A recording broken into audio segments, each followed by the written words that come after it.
ஆற்றின் கரை ஒதுங்கினால் ஆமைக்கும் கரை கிடைக்கும். ஒரு அமைதியான தமிழ் கிராமத்தில் ஒரு சிறுவன் ஆற்றங்கரையில் மீன் பிடிக்க முயன்றான். அவன் மீன் கம்பியை மீண்டும் மீண்டும் வீசியும் எதுவும் கை கிடைக்கவில்லை. அவன் விரக்தியடைந்து அங்கிருந்து போய்விட முடிவு செய்தான். அருகில் இருந்த ஒரு மூதாட்டன் புன்னகையுடன், பொறுமை இருந்தால் பலன் கிடைக்கும் என்றார். சிறுவன் அமைதியாக காத்திருந்தான்.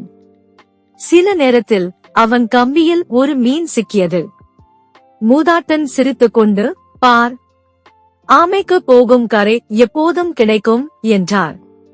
பழமொழி: ஆற்றின் கரை ஒதுங்கினால் ஆமைக்கும் கரை கிடைக்கும்.